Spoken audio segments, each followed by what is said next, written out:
ঠিক আছে বেবি, নাও। আচ্ছা আচ্ছা। চিয়ার্স। নাও বেবি, নাও, খাও খাও খাও। আরে ছোট সাহেব দেখতে পাচ্ছি জুসটা চেঞ্জ করে দিছে। এখন কি করে? একটা কাজ করি, বড় সাহেব একটা ফোন দিই, তাছাড়া আর কোনো রাস্তা নাই।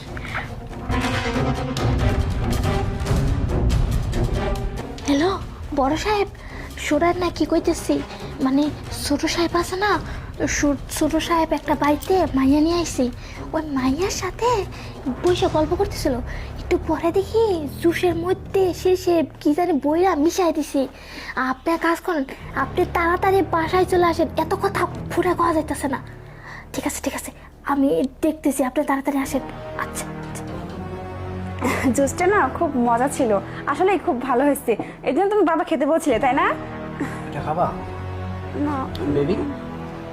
হ্যালো প্রিয়া, ঠিক আছে তুমি? প্রিয়া, কাজ হয়ে গেছে।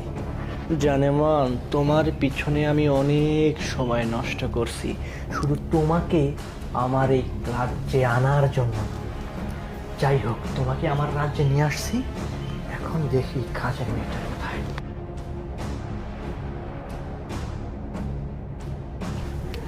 শান্তা, এই শান্তা। কি কি হয়েছে? এই বিয়াদব, কোথায় থাকিস তুই? শোন, কাজ করতেছি।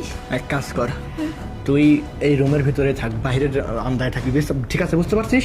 কেউ যদি তোকে ডাক দেয় বলবি যে তুই দেখি দেখিস, বলবি যে বাসায় ম্যাডাম ও ঘুম পাড়তেছে, ওর শরীরটা খারাপ, ও ঘুমাইছে, বলবি যে বাসায় কেউ নাই, ঠিক আছে?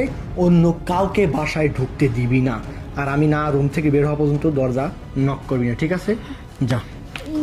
আরে আবার ম্যাডাম বলতেছে না, ঘুমাচ্ছে ও ডিস্টার্ব করিস না ওকে, যা। ও অনেক অসুস্থ, ঘুম পাড়তেছে, যা। আরে আবার কথা বলিস কেন, যা। তোর খবর বার করতেছি আমি।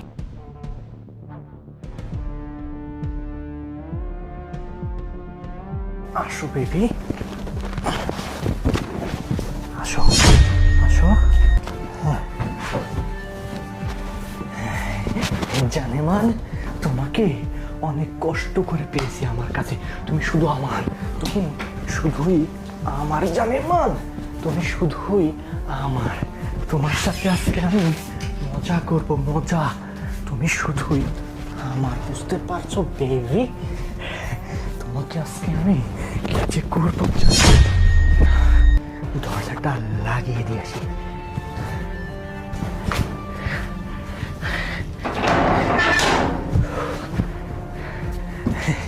জানেমান, দরজাটা লাগিয়ে দিয়ে আসছি, পুরো বাড়িটা ফাঁকা,